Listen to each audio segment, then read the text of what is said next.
With IDF Special Forces, Cameron Hamilton, and the CyberGuy, Kurt Knutsson. Gentlemen, thank you both for coming on. I think it's fascinating here, Kurt, because we look to AI for other things, not necessarily as weapons. But is this kind of a short way of saying that we are in kind of a weapons battle for AI with Russia and China? This is a new oxygen of wartime preparation. Yeah. We are absolutely fully geared up to fight future battles with AI.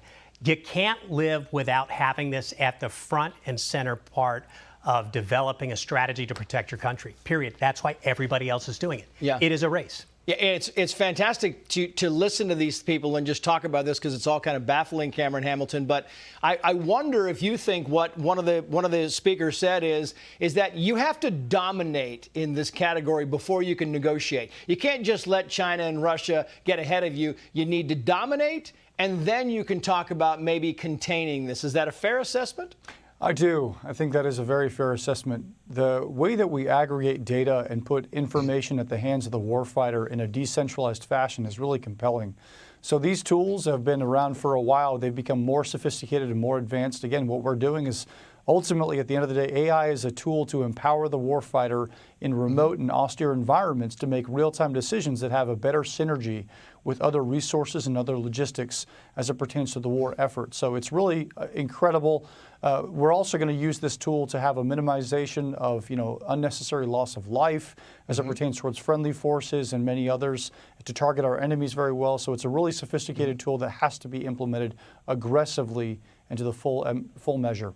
Yeah, and it's a great point. It's also a great segue because Foreign Policy Magazine says the following here. An AI-driven system called Lavender has tracked the names of nearly every person in Gaza, and it combines a wide range of intelligence inputs and assesses the probability that an individual is a combatant for Hamas or another Palestinian militant group. So it's at play. It's at work in Gaza and maybe in other places. Including this country. You can imagine that every time our face hits a camera, walk around a city block and you're going to get picked up by a variety of government-based systems, whether it would be local law enforcement or you go through an airport, it's going to be, the TSA and other protective services. All that, imagine if you could take every image being captured by your citizenry, right, including in Israel and Gaza, and have an idea of who is where, who is here, right, who's in the bad spot, who's the bad guy we're trying to get at in leadership in Hamas.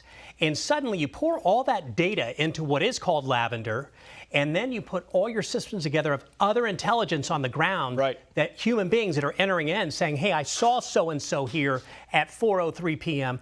Put that all together and you have an incredibly decisive, accurate system to be able to target and get to the enemy. Yeah, and it's interesting, Cameron, because you know that they're doing this in Israel, and so and everybody says this, and they repeat this, and nobody's listening because they're trying to do this in a very humane way so they can precisely target things, and they're getting very little credit for it.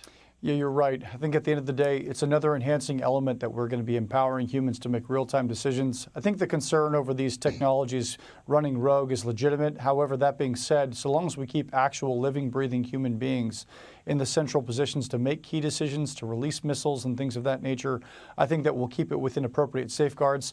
It is essentially a collective tool that allows us to integrate in such a way and then to aggregate things that might be inferred that human intellect might see, but it makes those connections in real time in nanoseconds as opposed to perhaps minutes to hours that a human might. Yeah, great analysis. Gentlemen, thank you. Cameron Hamilton, Kurt Knutsson, we appreciate it. Thank you for having me.